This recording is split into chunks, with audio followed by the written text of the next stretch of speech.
So, good day sir, this is our prototype titled Pharmacy Inventory and Sales Tracker. So, we will present you how it works. So, first we need to log in.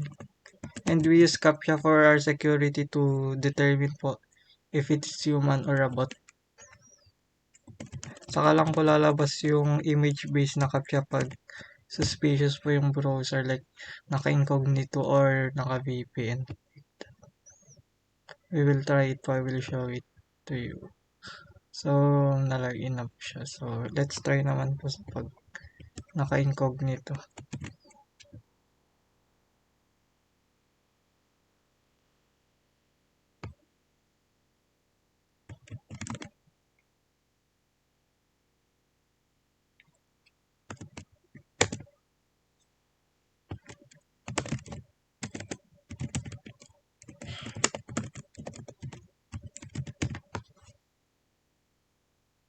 So, ganyan po lalabas po yung image. Like, you need to select.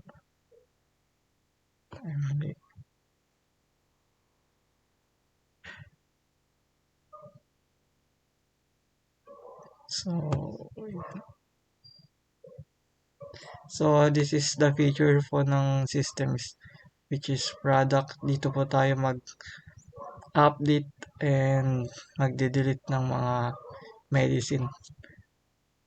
And this is the sales report naman po. Dito po papasok yung mga report ng sales, and this is backup, yung database and yung log.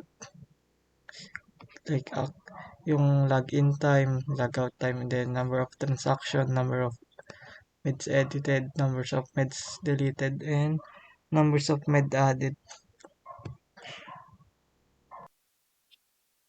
So, ganito po nag-work yung system namin. Since inventory po ito ng pharmacy, so pwede po tayo mag-add ng gamot. Set lang po natin yung barcode. Yan. Tapos, kahit ano na pong medicine name, for example, gagamitin lang po natin pang example. So, kahit ganyan na po, kasi for example lang naman. Tapos, category. Okay. Tapos, quantity. And tapos, dito po ilalagay yung register date sa kung kailan po mag-expire. Mark. Actual price 5. Lagay na 5 tas dito 6. Para may kita. Tapos, after pinili mo yun, makikita naman po dyan yung sinave natin na example na gamot. Then, next naman po is move on na po tayo paano po magbenta.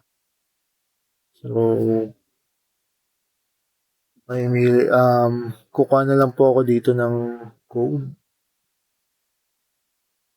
For example, itong Stazolam. Tapos, matik na po siyang papakita dyan. Basta mailagay po yung barcode. Tapos, Tapos mag-add pa po tayo ng isa.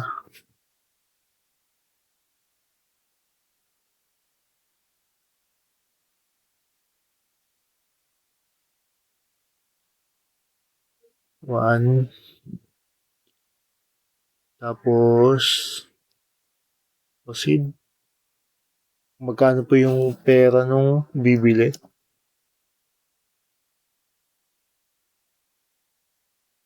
Yan.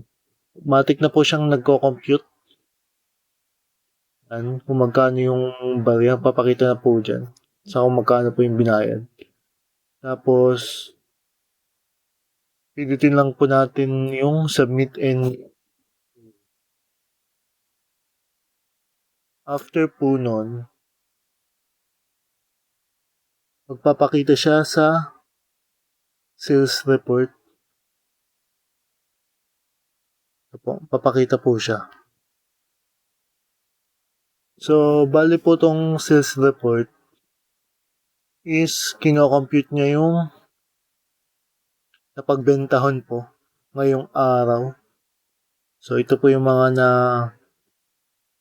pagbentahan ngayong araw. So, yan. Tapos magpapakita rin po kung magkano yung kinita. 111.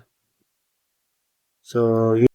Saka may notification po tayo kung pa-expire na yung medicine at saka kung mag-out of stock na. So, yun lang po.